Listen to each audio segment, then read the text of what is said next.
সুপ্রিয় দর্শক, আসসালামু আলাইকুম। আপনাদের সবাইকে স্বাগত জানাচ্ছি এখনকার আলোচনায়। আপনাদের সঙ্গে আছি আমি সিরাজুল ইসলাম। দর্শক, মার্কিন কেন্দ্রীয় গোয়েন্দা সংস্থা সিআইএ এর প্রধান জন র্যাডক্লিফ একেবারে আকস্মিকভাবে এবং গোপনে রাশিয়ার রাজধানী মস্কো সফর করেছেন। তার এই সফরকে কেন্দ্র করে ব্যাপক জল্পনা কল্পনা ছড়িয়ে পড়েছে। তিনি আসলে কোন বার্তা নিয়ে মস্কো সফর করলেন, কার সাথে তিনি বৈঠক করেছেন, কি বার্তা দিয়েছেন, কি হতে যাচ্ছে, কি ব্যাপার।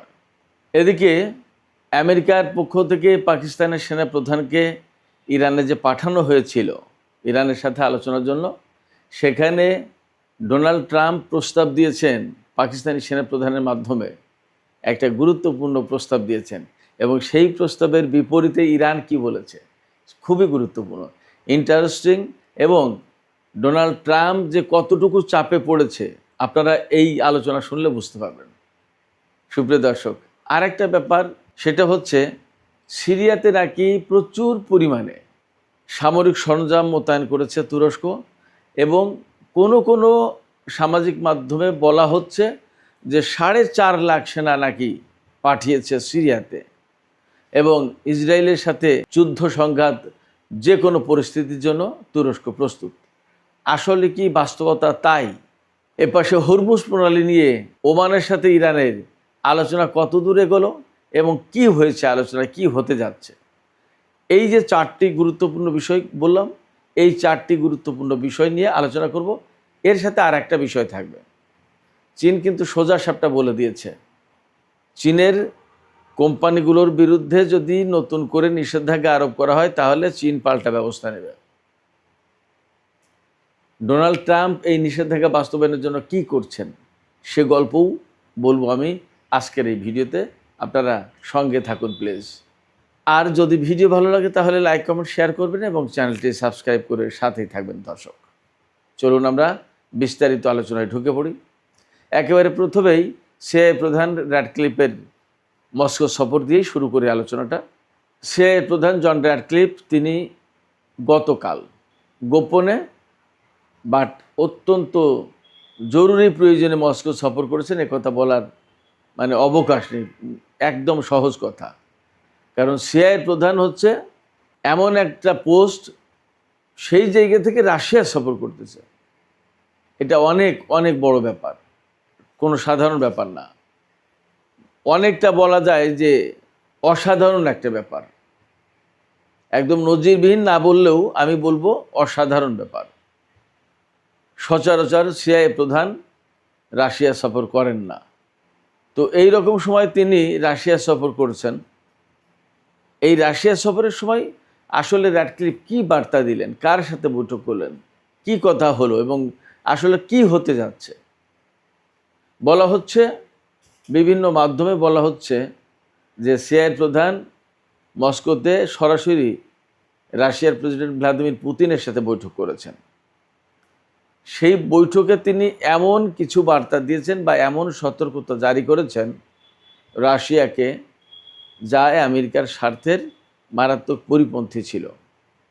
তা না হলে তো আর সিআইএ প্রধান হঠাৎ করে উড়ে আসেনি মস্কো সফরের জন্য। এখন প্রশ্ন হচ্ছে যে তিনি কি বললেন,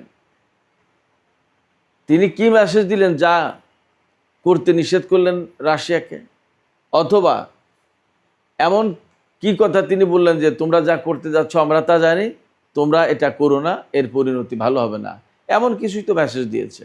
কি সেই মেসেজ? এখানে দুটো বিষয় নিয়ে খুব জল্পনা চলছে। একটা বিষয় হচ্ছে যে রাশিয়া ইউক্রেনে বড় ধরনের অভিযান চালাতে পারে এবং ইউক্রেনের বিষয়টা হয়তো একটা চূড়ান্ত সমাধানের দিকে নিতে চাইছেন রাশিয়ার প্রেসিডেন্ট ভ্লাদিমির পুতিন। এই বিষয়টা যদি চূড়ান্তভাবে সমাধানের দিকে নিয়ে যেতে চান প্রেসিডেন্ট পুতিন, তাহলে হয়তো ইউক্রেনের বিরুদ্ধে একেবারে প্রচণ্ড রকমের অভিযান চালাতে হবে, একদম চূড়ান্ত অভিযান। হয়তো লাখ লাখ সেনা অভিযানে অংশ নেবে, ট্যাঙ্ক নেবে, বিমান নেবে, সাবমেরিন, যুদ্ধজাহাজ, মানে যত মাধ্যমে একটা দেশের বিরুদ্ধে যুদ্ধ করা যায় তার প্রত্যেকটা সেকশনকে কাজে লাগাবে, প্রত্যেকটা ইউনিটকে কাজে লাগাবে।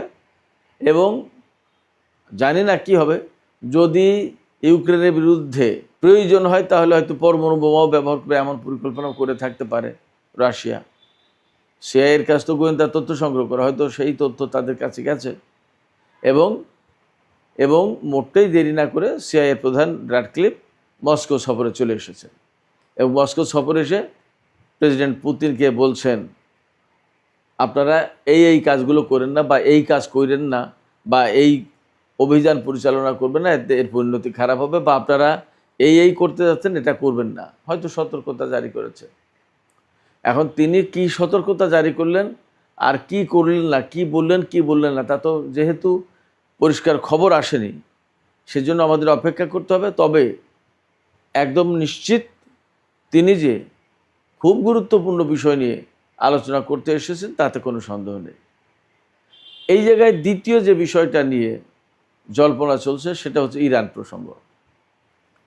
বলা হচ্ছে বা আমেরিকার পক্ষ থেকে অনেকদিন ধরে অভিযোগ আছে যে রাশিয়া ইরানকে অস্ত্র, সামরিক সরঞ্জাম এবং সামরিক তথ্য, গোয়েন্দা তথ্য দিয়ে সাহায্য করছে। ইরানের সাথে তো আমেরিকা আসলে পেরে ওঠেনি এবং এখন কোথায় সেই পরমাণু কর্মসূচি ধ্বংস করা, সরকার পরিবর্তন করা, আর কোথায় ইরানের সামরিক বাহিনীকে একদম মুছে দেয়া, এখন হরমুজ প্রণালী খোলা নিয়েই হিমশিম খাচ্ছে আমেরিকা।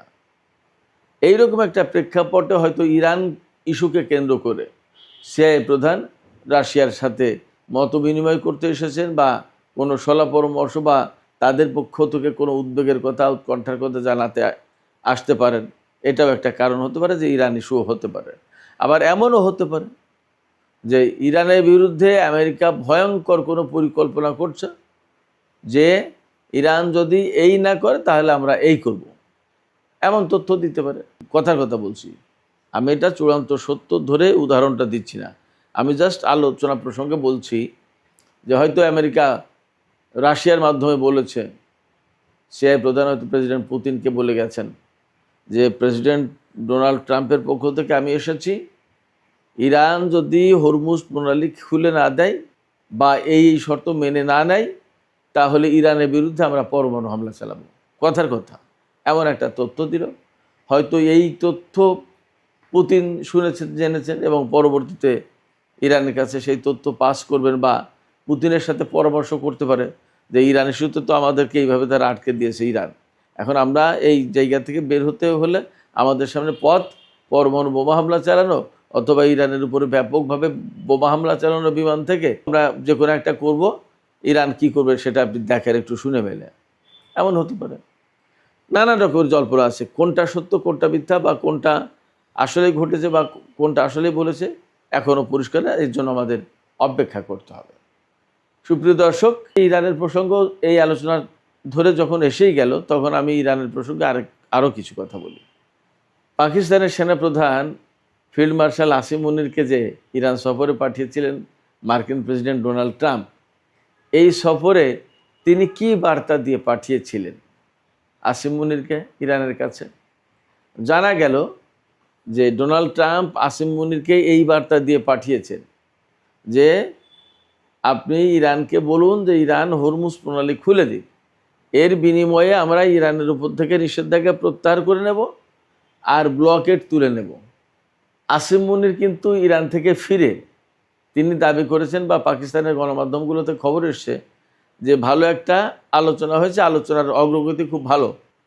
আমি তো বলছি যে ইরান প্রত্যাখ্যান করেছে আলোচনা। এখন পাকিস্তানের গণমাধ্যম বলছে আলোচনার ফলাফল বা বেশ ইতিবাচকভাবে আলোচনায় অগ্রগতি হয়েছে। আসলে কি সেটা এখানে ডোনাল্ড ট্রাম্প এবং পাকিস্তান কিভাবে নেবে আমি জানি না। ইরান যা বলেছে তা পরিষ্কার। ইরান বলেছে হরমুজ প্রণালী খোলা হবে, তবে কতগুলো শর্ত আগে পূরণ করতে হবে আমেরিকাকে। যদি তাই বলে তাহলে তো ইরান হরমুজ প্রণালী খুলতে রাজি হয়নি, আবার প্রত্যাখ্যানও করেনি, খুলতে চায়, তারা খুলবে। ওকে, এ তো আগেও বলেছি, এখনও বলছে, হয়তো ভবিষ্যতেও বলবে যে আমরা হরমুজ প্রণালী তো খুলবো, এখান থেকে মানুষের তেল যাবে, পণ্য যাবে, আসবে, ব্যবসা হবে, সবই তো চলবে, নিরাপত্তার সাথেই হবে। কিন্তু কিছু কিছু দেশের জন্য হরমুজ প্রণালী খুলবে না, যেমন ইসরায়েলের জন্য চিরজীবনের জন্য বন্ধ হবে। আমেরিকার জন্য হয়তো তাই হতে পারে, অন্তত আমেরিকার সামরিক কোনো জাহাজ এই রুটে চলাচল করতে পারবে না, হরমুজ প্রণালী দিয়ে পারস্য উপসাগরে যেতে পারবে না। তার মানে বাহরাইনে পঞ্চম নৌবহরের যে ঘাঁটি, ওই ঘাঁটি ফুটুস, ও আর জীবনে কোনোদিন সুস্থ হয়ে দাঁড়াবে না, ওকে মেরামত করে ঠিক করা যাবে না। কারণ ইরান হরমুজ প্রণালী দিয়ে আমেরিকার কোনো যুদ্ধ জাহাজ যেতে দেবে না, যে জাহাজে বিভিন্ন রকমের অস্ত্র, সামরিক সরঞ্জাম এবং ওই ঘাঁটি ঠিকঠাক করার মতো যন্ত্রপাতি আনা হবে, এইটা করতে দেবে না ইরান। তাহলে এই হরমুজ প্রণালী খুলবে বিভিন্ন দেশের জন্য, হয়তো শর্ত সাপেক্ষে আমেরিকার জন্যও, কিন্তু শর্ত সাপেক্ষে মানে সামরিক সরঞ্জাম এখানে নিতে পারবে না, আর ইসরায়েলের জন্য চিরদিনের জন্য বন্ধ থাকবে। ব্যাপারটা যদি এরকম হয় তাহলে ইরান তো খুলতে রাজি আছে বা খুলবে, কিন্তু তার আগে আমেরিকাকে ইরানের শর্তগুলো পূরণ করতে হবে। তো শর্ত যতক্ষণ পর্যন্ত পূরণ না করছে ততক্ষণ পর্যন্ত খুলবে না। এবং এখানে আরও কথা আছে, আমেরিকার president Donald Trump mid term ইলেকশনের আগে যে কোনোভাবেই হোক হরমুজ প্রণালী খোলার চিন্তা করছে, চেষ্টা করছে, এই কারণে যে তা না হলে আমেরিকার লোকজনকে তিনি দেখাতে পারবেন না যে কোনো সফলতা। সবাই এই প্রশ্ন তুলবে, যেখানে আপনি সারা বিশ্বের যুদ্ধ বন্ধ করতে চেয়েছিলেন সেখানে আপনি কয়েকটা জায়গায় যুদ্ধ শুরু করে দিলেন। যুদ্ধ শুরু করলেন তো করলেন, আমেরিকার সেনারা মারা গেল, বহু বিমান, বিভিন্ন রকমের সরঞ্জাম, প্রচুর ক্ষয়ক্ষতি হলো। এখন আপনি ইরানের সরকার পরিবর্তন করতে পারেনি, তার পরমাণু কর্মসূচি সেই অক্ষতই আছে, বরং যা খোলা ছিল সেটা বন্ধ করে দিয়েছেন। হরমুজ প্রণালী যুদ্ধের আগে খোলা ছিল, যুদ্ধ শুরুর কারণে হরমুজ প্রণালী বন্ধ হয়ে গেল। তাহলে তো যুদ্ধে আপনি পরাজিত হয়েছেন, আপনি যুদ্ধে তো কোনো অর্জন দিতে পারেন, কেন আপনি যুদ্ধে জড়াতে গেছেন? এই প্রশ্ন আসবে ভোটারদের কাছ থেকে, এই প্রশ্ন ভোটাররা করবে। তখন ডোনাল্ড ট্রাম্পের বা রিপাবলিকান দলের কোনো জবাব নেই।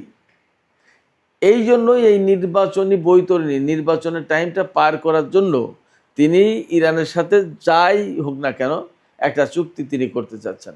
চুক্তি করে নির্বাচন শেষ, আবার ইরানের উপরে নিষেধাজ্ঞা দেবে, ব্লকেট দেবে, আবার দ্বন্দ্ব সংঘাত শুরু করবে।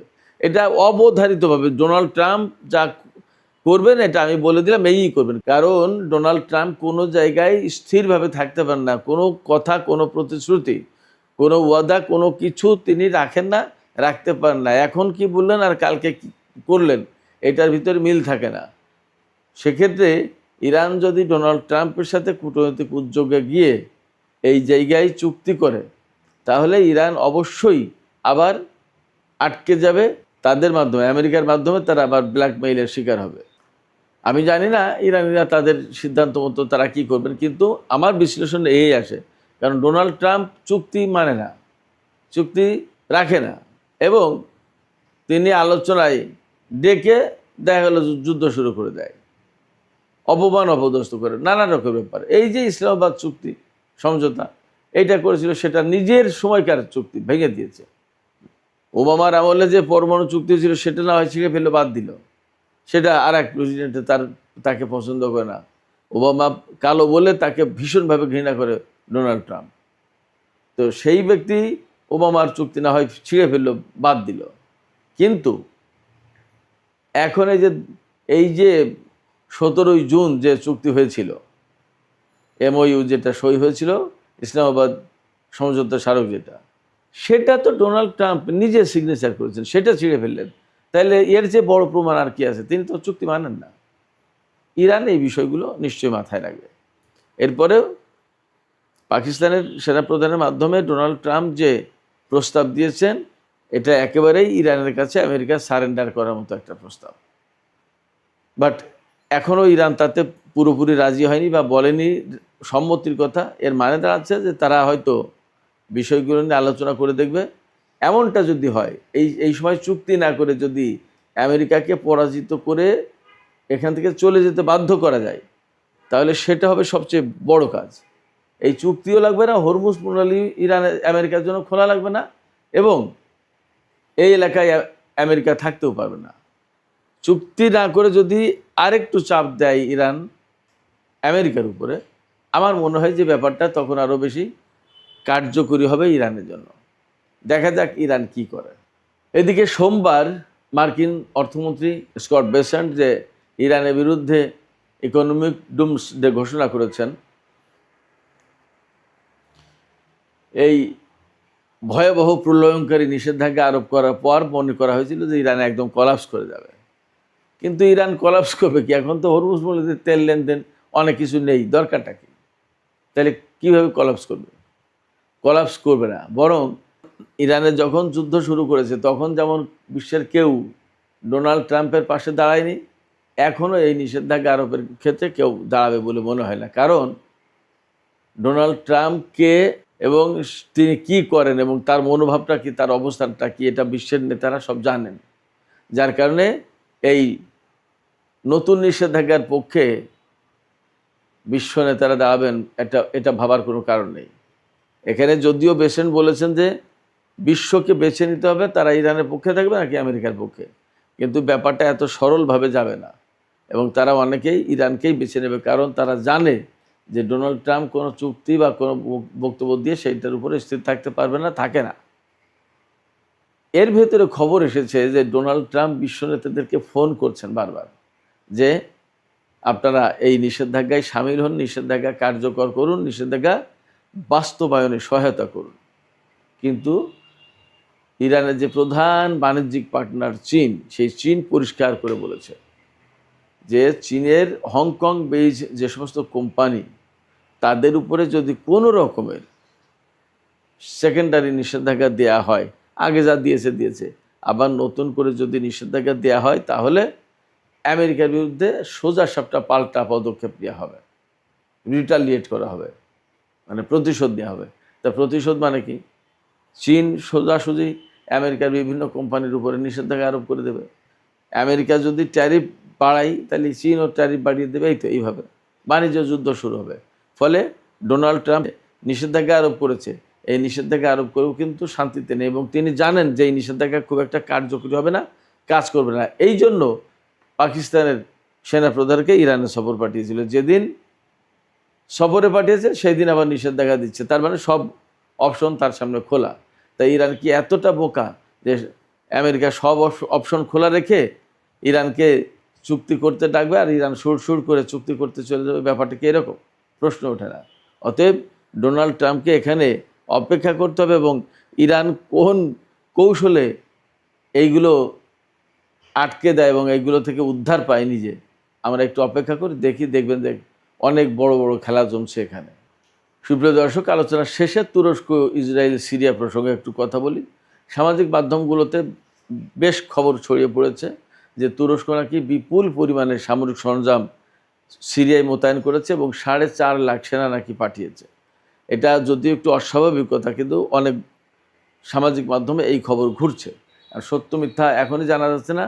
তবে তুরস্ক এবং ইসরায়েলের ভেতরে যে বড় রকমের একটা টানাপোড়েন সৃষ্টি হয়েছে এই মুহূর্তে, সময় যে তাদের ভেতরে ভালো যাচ্ছে না সেটা মোটামুটি বোঝা যাচ্ছে। সামাজিক যোগাযোগ মাধ্যমে এরকম খবরও আসছে যে পাকিস্তান নাকি ইসরায়েলকে হুঁশিয়ারি দিয়েছে যে ইসরায়েল যদি তুরস্কের সাথে যুদ্ধে জড়িয়ে যায়, তাহলে পাকিস্তান ইসরায়েলের বিরুদ্ধে এমন জবাব দেবে যেটা ইসরায়েলের জন্য ভয়ঙ্কর পরিণতি ডেকে আনবে। তার মানে দাঁড়াচ্ছে ইসরায়েল, পাকিস্তান, তুরস্ক, সামাজিক মাধ্যমের এই খবরগুলো যদি সত্য হয়, তাহলে ইসরায়েল, তুরস্ক এবং পাকিস্তান তারা বেশ একটা জটিল সিচুয়েশনে, জটিল সমীকরণে দাঁড়িয়ে গেছে। তবে আমরা যা বুঝতে পারছি যে মধ্যপ্রাচ্যের যে পরিস্থিতি, চলমান পরিস্থিতি, বিশেষ করে সিরিয়াকে কেন্দ্র করে তুরস্ক, ইসরায়েল বা আরও যে সমস্ত পক্ষ এতে জড়িত, এই জায়গাটা যে খুব স্বস্তির সাথে স্বাভাবিকভাবে যাচ্ছে না, এটা মোটামুটি বোঝা যাচ্ছে। বেশ একটা দ্বন্দ্ব সংঘাতের মতো অবস্থা তৈরি হয়েছে। আমরা অপেক্ষা করি আসলে এই দ্বন্দ্ব সংঘাত কোথায় গিয়ে শেষ হয় এবং কোনভাবে এর রূপ পরিগ্রহ করে, কোনভাবে এটা কি ঘটে, আমরা অপেক্ষা করি। সুপ্রিয় দর্শক, এখনকার আলোচনা এখানে শেষ করতে চাইছি। আলোচনা শেষের আগে আপনাদের মতামত জানতে চাই। সিআইএ প্রধান যে রাশিয়া সফর করলেন, আসলে তিনি কি বার্তা দিলেন? ইউক্রেন প্রসঙ্গ হতে পারে, নাকি ইরান প্রসঙ্গ, নাকি যুদ্ধ মীমাংসার জন্য পুতিনের কোনো হস্তক্ষেপ কামনা, নাকি পুতিনের মাধ্যমে ইরানকে কোনো বার্তা দেওয়ার চেষ্টা? আপনাদের কি ধারণা? আপনাদের মতামত কমেন্টের মাধ্যমে জানাতে পারেন। আর ভিডিও ভালো লাগলে বলি, লাইক, কমেন্ট, শেয়ার করবেন এবং চ্যানেলটি সাবস্ক্রাইব করে সাথেই থাকবেন। দর্শক, এখনকার আলোচনা এখানে শেষ করতে চাইছি। আপনারা সবাই অনেক অনেক ভালো থাকুন। আল্লাহ হাফেজ।